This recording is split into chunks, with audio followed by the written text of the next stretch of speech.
I found out my parents had already booked a $60,000 anniversary trip in my name before they even told me about it. And the worst part wasn't the money.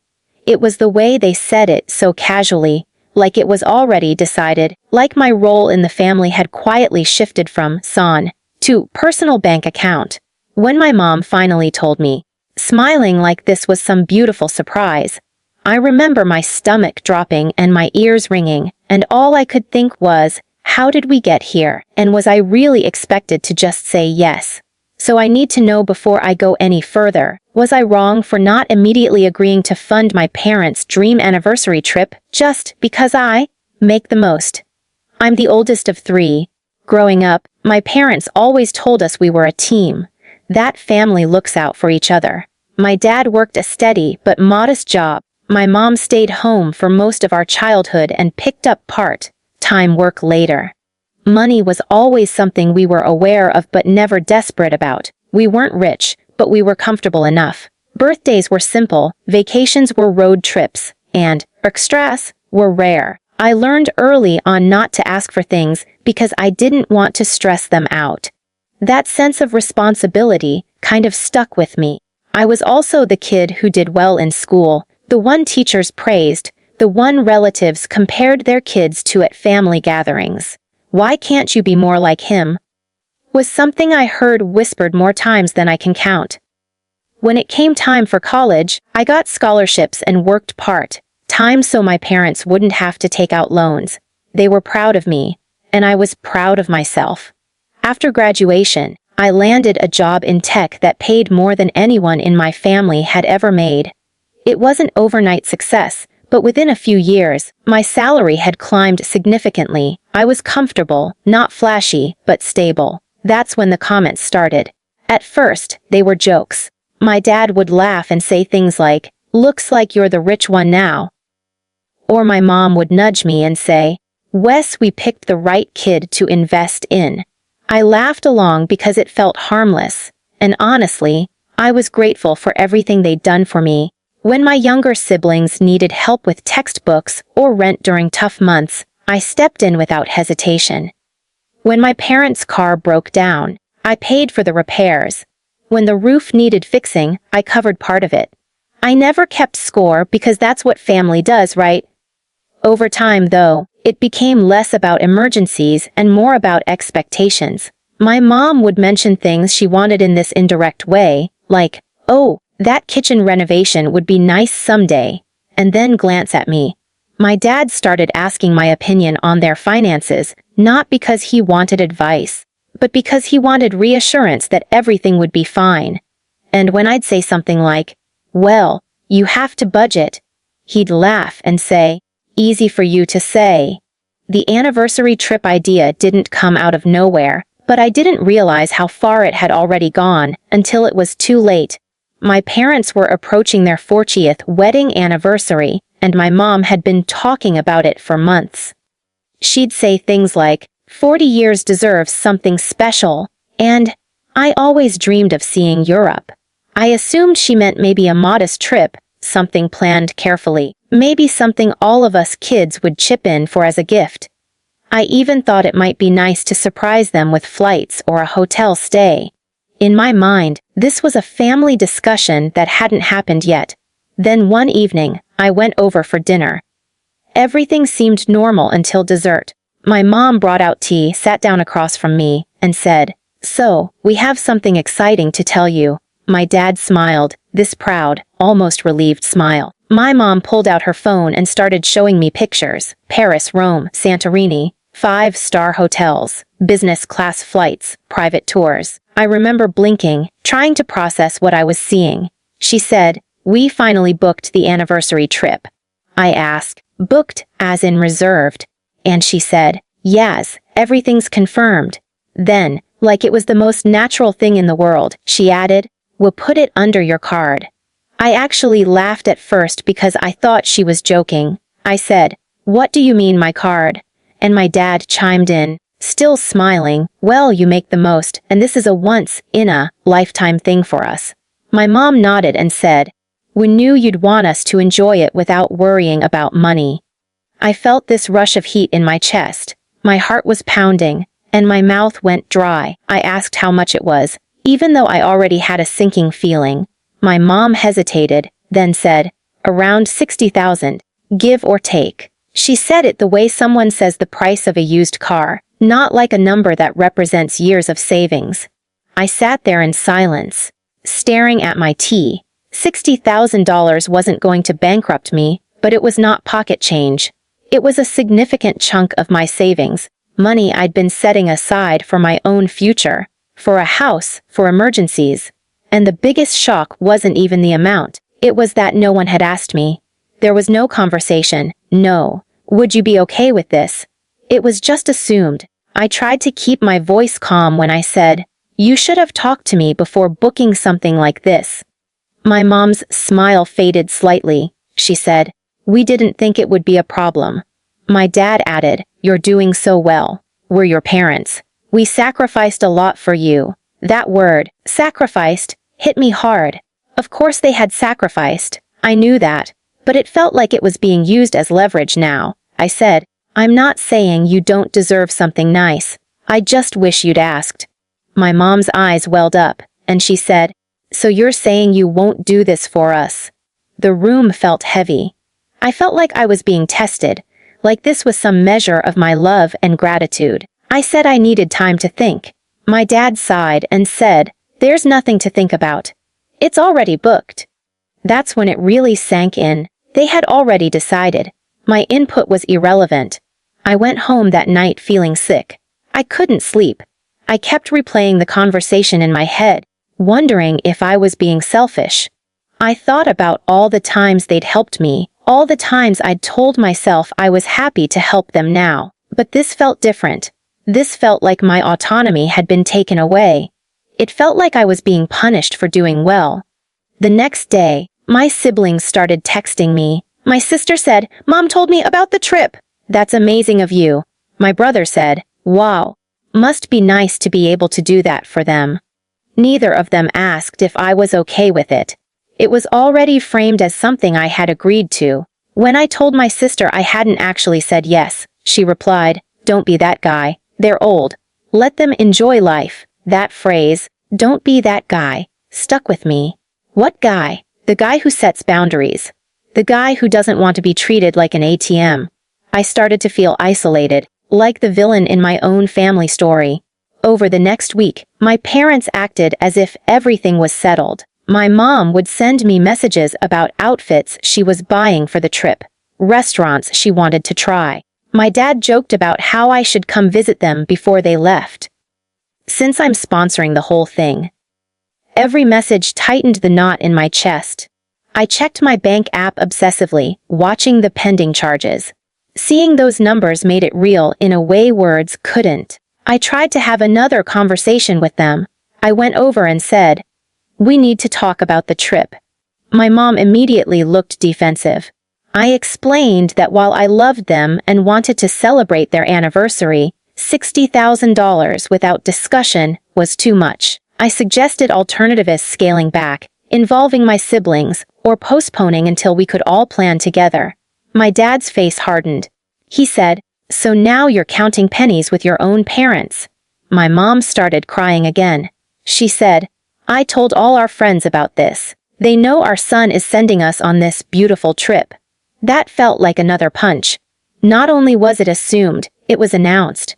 I said quietly, "You shouldn't have told people before talking to me." She replied, "We were proud." That night, I realized something uncomfortable. My success had quietly changed the power dynamics in my family, and not in a good way. I was no longer just their child, I was their solution. And the more I tried to push back, the more ungrateful I seemed. I spent days going back and forth in my head. Part of me wanted to just pay, to avoid the conflict, to be the good son everyone expected me to be. Another part of me felt this growing resentment, this fear that if I didn't draw a line now, this would never stop. Today it was an anniversary trip. Tomorrow it could be something else, bigger, more intrusive. So that was the situation I was in. My parents had booked a $60,000 trip in my name because I make the most. My siblings thought I was being dramatic, and I was stuck between guilt and anger, love and self-respect. Before I tell you what I decided to do next, I want you to pause for a second and really think about it. If you were in my shoes, would you pay for the trip just to keep the peace, or would you stand your ground and risk becoming the villain in your own family?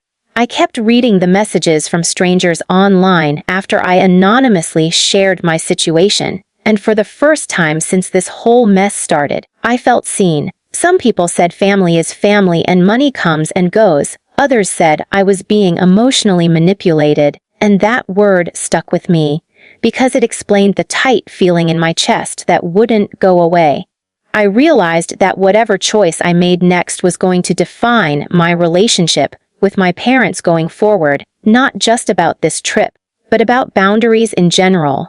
And that terrified me more than losing $60,000 ever could. A few days after my last conversation with them, I got a call from my mom early in the morning.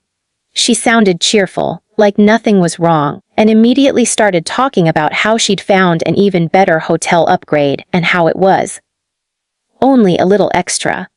That's when something in me snapped, not in an angry yelling way, but in a cold, clear way. I interrupted her and said, "Mom, please stop planning. We haven't agreed on anything yet." There was a pause on the line, then her tone changed completely. She said, "What do you mean, we haven't agreed? You're not really backing out now, are you?" I told her I needed to come over and talk in person. When I arrived, my dad was already there, sitting at the table with his arms crossed. The atmosphere was tense from the second I walked in. I took a deep breath and said everything I'd been rehearsing in my head for days. I told them I loved them, that I was proud of their marriage, and that I genuinely wanted to celebrate their anniversary. But I also told them that booking a $60,000 trip without asking me crossed a line, and that I could not, and would not, pay for the entire thing on my own.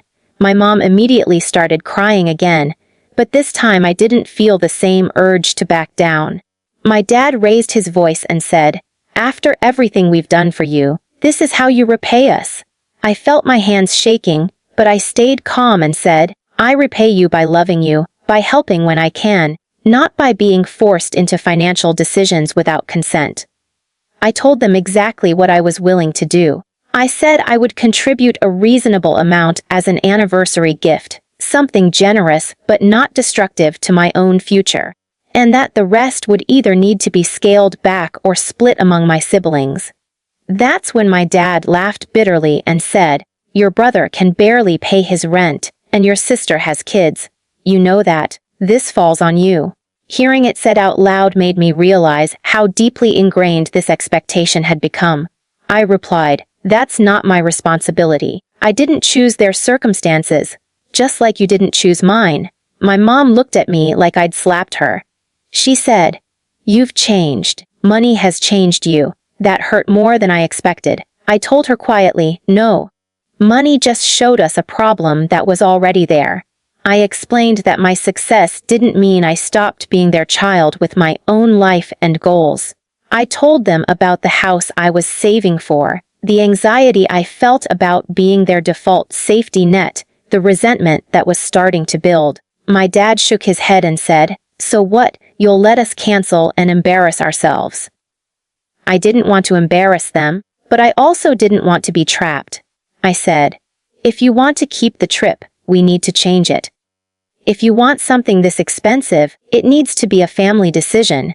The conversation went in circles for over an hour. Tears, raised voices, long silences. At one point, my mom said, "I never thought I'd have to beg my own child." That sentence haunted me, but I still didn't give in.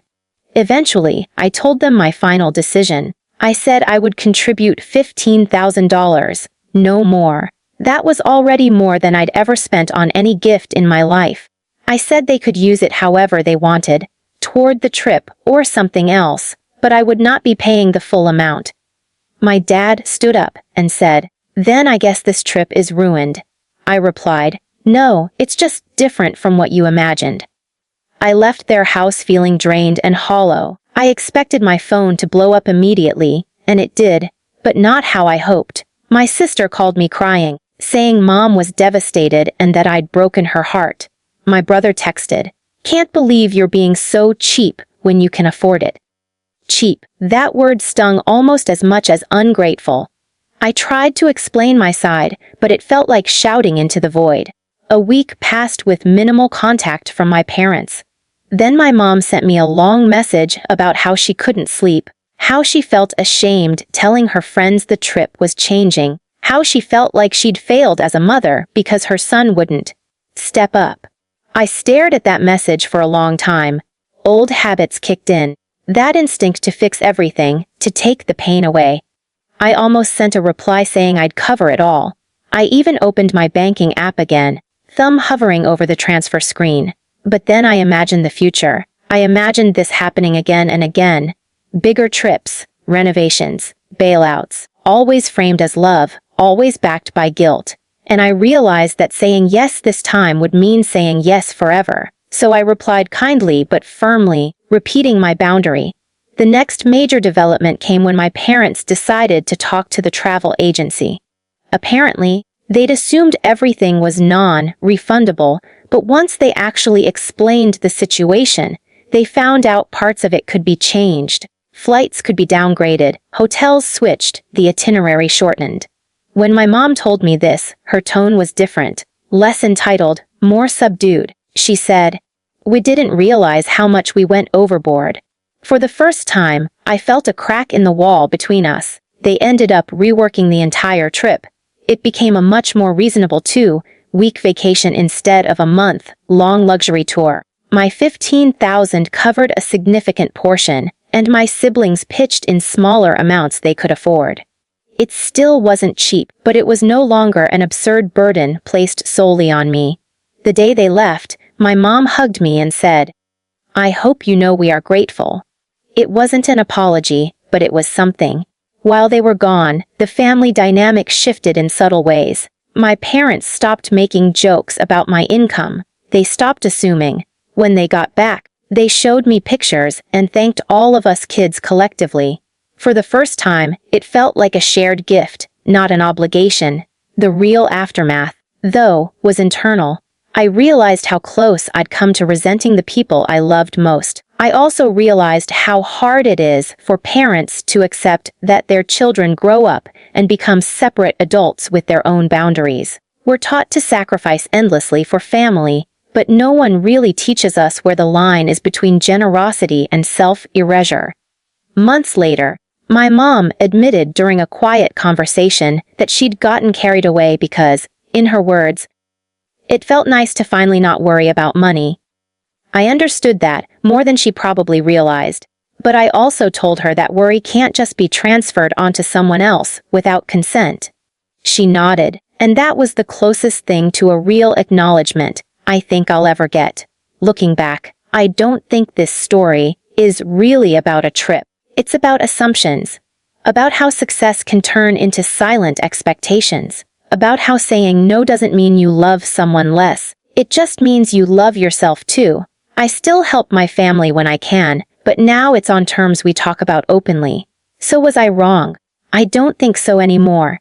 I think I did something incredibly hard, something that felt selfish in the moment, but was actually necessary. If you made it this far, I really want to know what you think. Like this video if you were on my side. Subscribe if you want to hear more real stories like this, and share your final thoughts on this whole mess in the comments. Would you have paid the full $60,000 just to keep the peace, or would you have drawn the same line I did? I'll see you all in the next story.